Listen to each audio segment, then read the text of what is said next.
Well, hello and welcome back to another video. My name is Spooky and I hope you guys are having a fantastic day or night, no matter where you are in the world, no matter what you guys are up to. And today, we're going to talk about We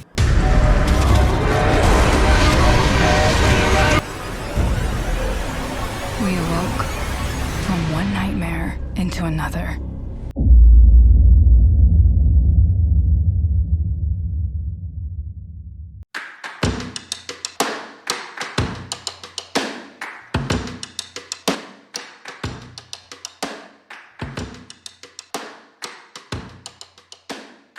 Outriders. Was it really that bad? Was it really that bad? How do we...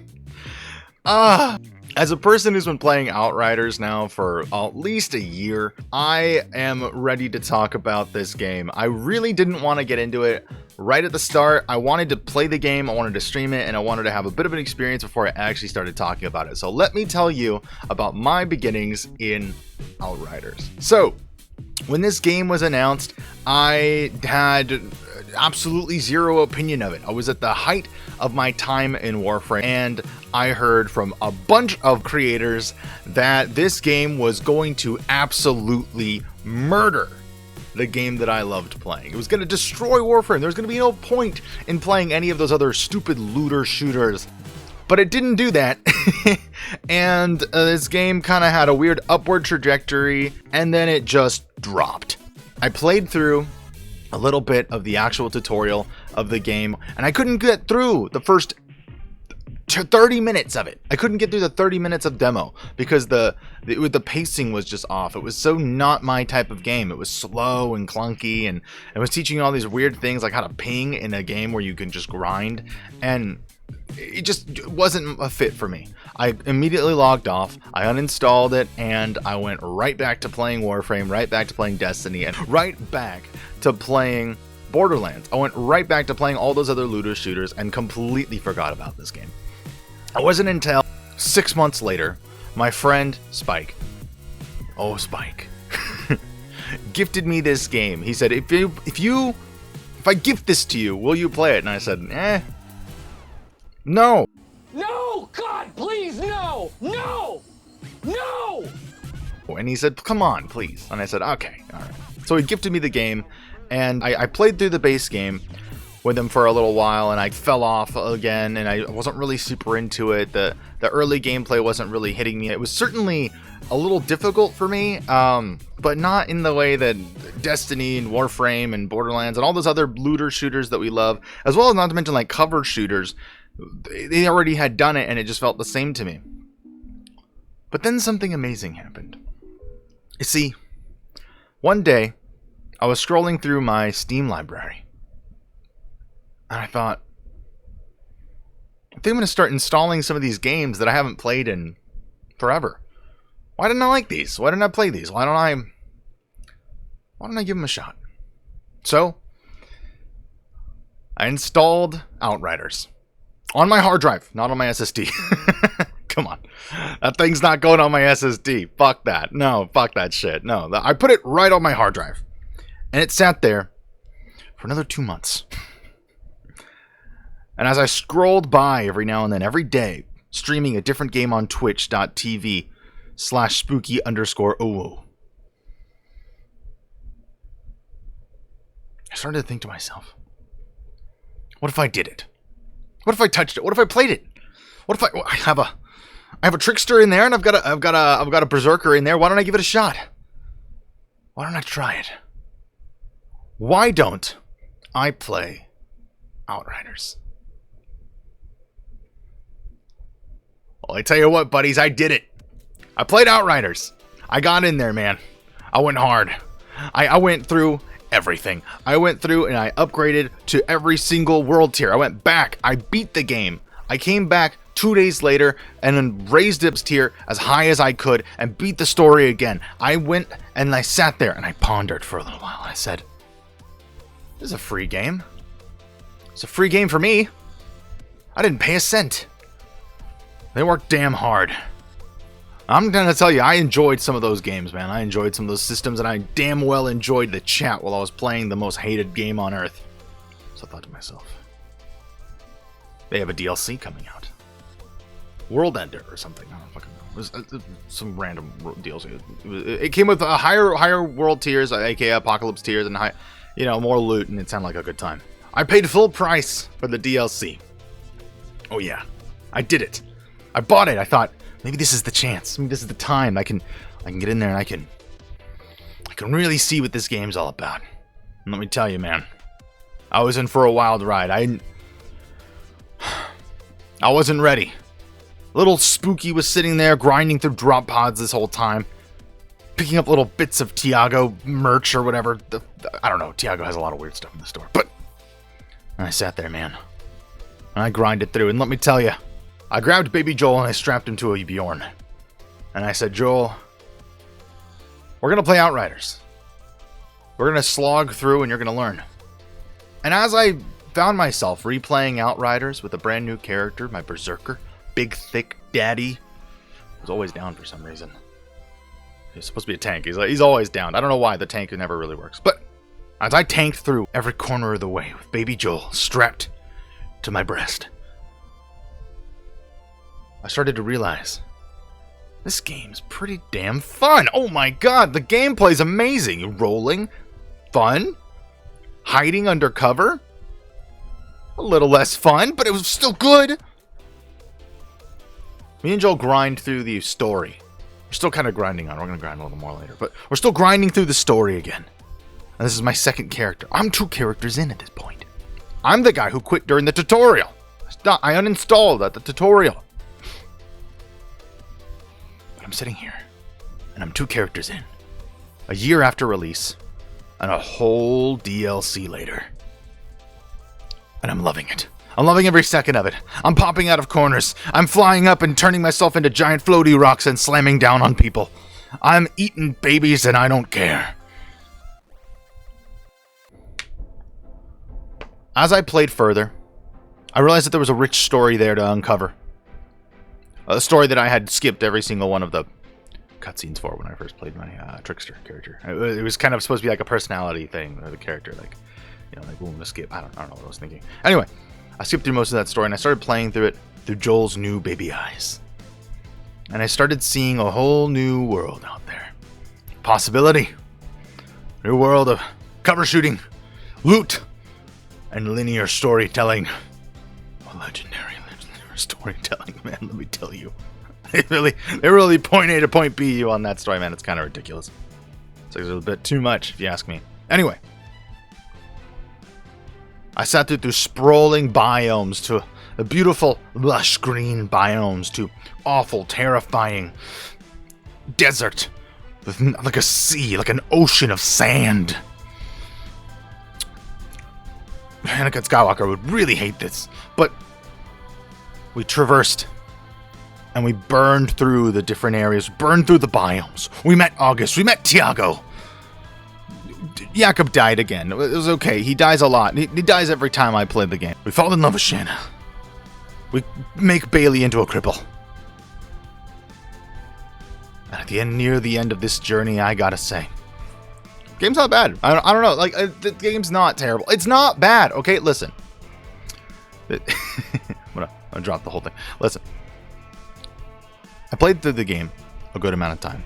I enjoyed good amount of it. I logged in just a little bit every day, grinded a little bit, story, worked a little bit on my builds, upped the world tier. But by the way, if you can up the world tier as high as you can, it just gets more fun. The harder the game gets, the more fun it gets. I don't know. When it starts out, it's really easy, like too easy. Like it's way too simple. But then you start playing more and you realize that it's actually really fucking fun. Like it's a fun game to play. There's the loot aspect just hits me right in the brain with the serotonin. I love it. Sitting there and rolling around in the beautiful landscapes gets me off every time. I don't know what's wrong. It's beautiful. And for a while there, I wasn't doing any side quests until baby Joel started saying, I'm going to do all the side quests. And I said, what the fuck? That's ridiculous, man. I'm not going to do the side quests. We're going to go through the whole story like crazy like we always do. And he was like, no. Playing the side quests. Let me tell you, I haven't been playing the side quests on my own account, but Joel has been. And every time I log on with him, we end up doing a side quest instead of the main story. And I had no idea how deep the game can go when you focus on the side quests. If you do the side quests as well, they are just as good quality-wise. Like, there's the story, right, of the main game. And then there's the stories of the side quests, and they are totally connected. They're connected. If you play the side quests, you get more lore that goes and supports and benefits the main story. I have not seen this before in a game.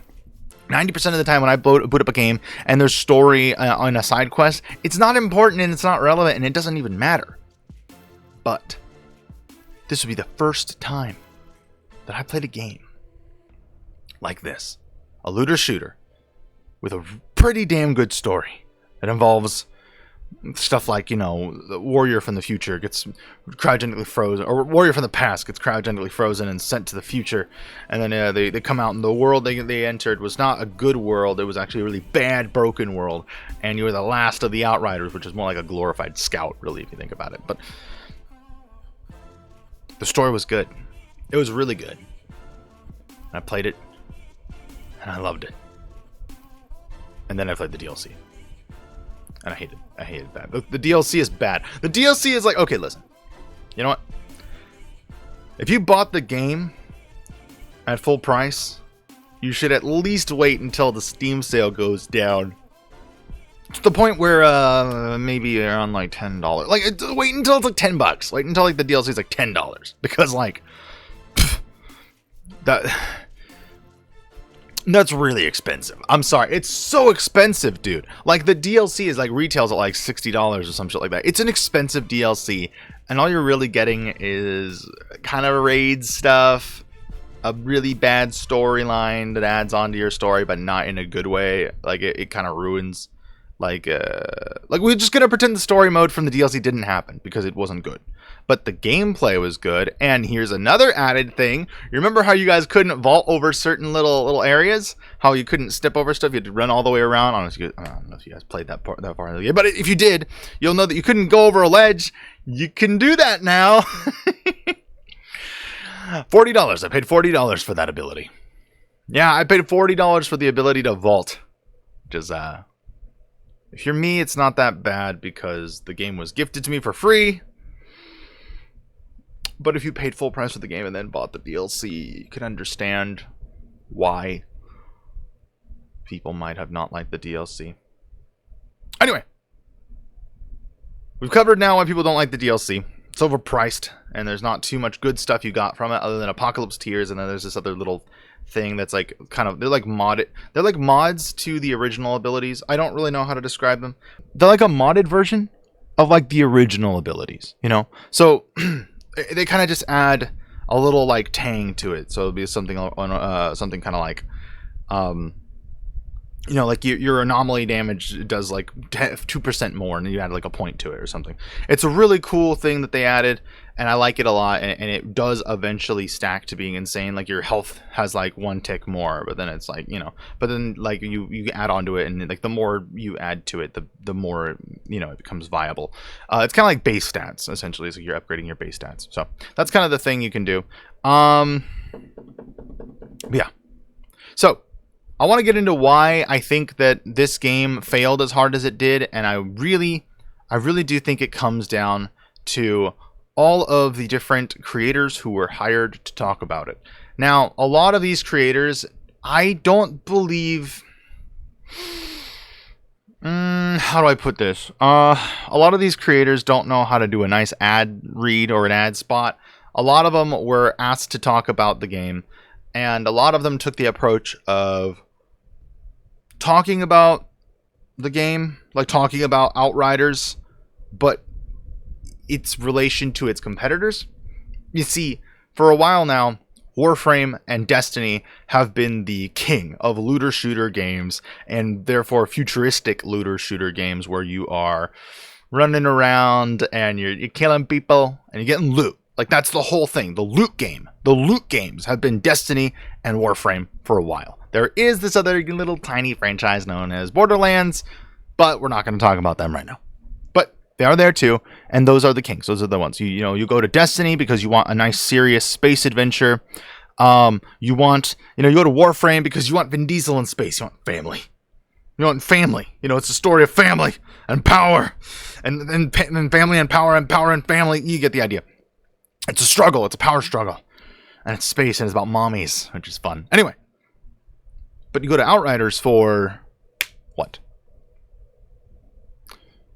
To be honest, I didn't know for a while until I actually enjoyed the story. I started watching, and you know, and it really is your basic sort of space marine from the future type story, or from the past, sent to the future, and they wake up in a new world and they have amnesia. You're basically a clean slate. But the point I was trying to make is they hire all of these different creators to talk about the game and to talk positively about it, about the hype around it, to hype train around the game. Because for a while, this is a strat that I noticed Warframe had been doing for a long time. Digital Extremes Warframe is something where they would create a creator program, and a lot of these creators would go in and talk about the game and talk positively about the game, but it was a little loose. They could talk about anything they liked about the game, whether it was bad or good or anything. It didn't have to just be positive. But what Outriders did was an interesting thing, and I don't really know if this was something that they did on purpose, or if this was something they did indirectly. But they hired a few what I would call problematic YouTubers, or problematic Warframe enthusiasts. People who like the game, but demand that it be something else, and they want to sort of sway one way or another. And a lot of these creators I had noticed, because I was actually a follower and a subscriber to a lot of these people, had reached a place where they just weren't happy with that game anymore. So, be it from Square Enix, or be it from those creators being spurned, which I don't really know which one to go with here, they ended up creating a campaign that branded Outriders as the Warframe killer. They branded it as the game that was going to end Warframe, that was going to make people uninstall forever, completely get rid of it, and replace it wholesale. And this is how a few different creators marketed Outriders to the general public. Was like, this game is better, and it's going to destroy it, and this other game won't need anymore. And what I realized is the big mistake that a lot of the the people over at the marketing of Outriders, or I'm not sure who made this decision to hire these particular people, but they hired people who put a negative spin. They brought a game into a space that is heavily populated and almost oversaturated at this point, and said, this game is better than those other games, and those other games are stupid. And they took a stance like that. So players of those games came in and said, I love those games, fuck you. At least that was my initial thought. I was like, hey, who the crap are you? Outriders? More like out stinkers. I'm working on it. I don't know. We're working on insults. What I'm saying is, it put a negative spin on what I truly believe is a decent game. They could have come in with the thought process of, this game is good, and it's a looter shooter, and it's fun, and they could have marketed it differently. They could market it differently. But I truly believe that this, in combination with their, just linear storytelling, and the fact that they're going up against games that are largely fully open world games, as opposed to linear sort of like, how do I describe these games? I always have a hard time describing games like Outriders, because their actual mobility in the game, like the maps, the game maps, and then the actual game maps are beautiful, and they look expansive, and it makes the world look huge. But everything's kind of like on a tran. It's a very linear experience. There are different sects of the map you can go to, different little biomes, but it's a very linear experience. You'll understand what I'm talking about if you played the game, or I'll throw some footage up so you guys can see it. But it really is just like this little section, and then there's like the background looks beautiful and sprawling and amazing, but you can't go there. Now, what I believe is that Outriders just made the mistake of trying to market against games where you can touch everything you see. In Destiny, when you go to open world locations, you can go to everything you see. You can touch everything. You can be anywhere. You can go to any little location. What I'm saying is they marketed a game that is good in its own right and in its own lane, is, in my belief, not bad. A good game, a solid game, an enjoyable game. And you can tell when you play the game that these devs bled. These devs worked so hard to make a good video game.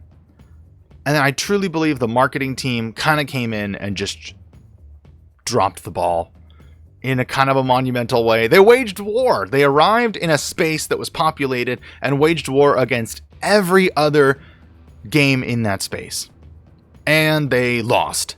Because what happens with games when you're already pre-established, when you're, a company like DE who's been pre-established in the looter, shooter genre, looter shooter gun knives genre, and your Destiny, and you're pre-established already with games like Halo and all these other, just when you're already an established player in this game, and then you come in and say, you know what, fuck you, I'm Square Enix, you're trash.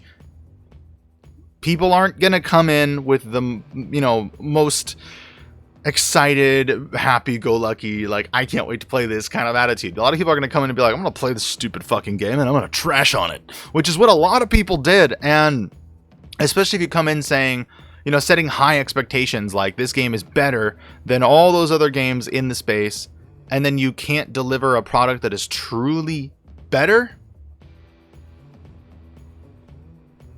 I truly believe this is the reason why Square Enix failed when they arrived on the scene. They marketing. It absolutely tanked their entire experience. It made them look like they couldn't deliver a real promise. And at current, I think that the player base is not too happy with Outriders on account of the fact that they released a DLC that is largely overpriced for what you're getting.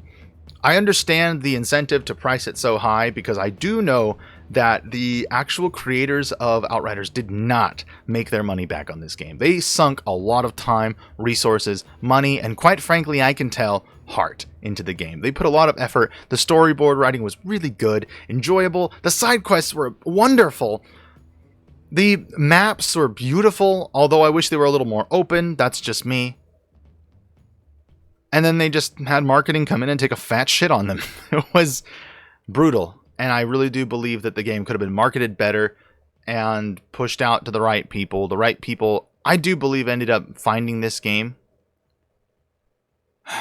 But it was pretty late for them. And unfortunately, I don't believe there's going to be any more new content for the game. As much as I would love it, I would love if this was a live service game. If Outriders was currently like a live service online with servers, I would play this game all the time. The nature of the game, a lot of people, like I said, thought it was going to be like Warframe or like Destiny, where you can go somewhere and there's a hub and you can meet friends in the game. But in reality, this game was by design, I believe, made for, console players. You have friends who have the same console, Steam players who have friends who have the same game. The game gets immensely more fun when you play with more friends. And after taking a second look at the game with actual friends with me to play the game, I have found a genuine enjoyment and love for the game. I really do love this game. I'm excited. I'm literally going to be streaming it pretty much all week. So if you guys are interested, you guys are more than welcome to come on by and hang out, take a look at the stream, take a look at how bad I am at cover shooting and how bad I am at flying into little rocks and turning other people into little tiny rocks. Devastator is a bit of a weird class, but I will be making another character soon and diving more into it. But thank you guys for listening to me ramble and rant. I really wanted to just talk about this wholesale and just kind of just be honest about my journey. That being said, Outriders, in my opinion, on a scale of 1 to 10, like if we're going for 1 being bad to 10 being great, I'm honestly going to say when we have a retrospective look back at Outriders and what the game is and what the game was marketed as and what it was supposed to be and what it is now and what we love about it and what we hate about it, I truly believe that Outriders was on a scale of 1 to 10, not that bad, coming in at about a 7. No, 7 out of 10. I'd even go for a 7.5 out of 10. Yeah, 7.5 out of 10. Outriders, not that bad. Not that awful. If you guys like this kind of video, make sure you guys subscribe. As always, you guys can always hit the little bell for notifications. I don't know where that little bell is located, but you find it and punch it for me. I don't know. You get notified whenever I post a new video. I've been posting videos every single week. They land on about Mondays to Tuesdays, and I stream over on Twitch every Tuesday, Wednesday, and Thursday. So that being said, I hope you guys have a fantastic day or night, no matter where you guys are in the world, no matter what you guys are up to. And please, for the love of God, for me, take care of yourself. It's a crazy world out there, and yeah. Stay safe, everyone.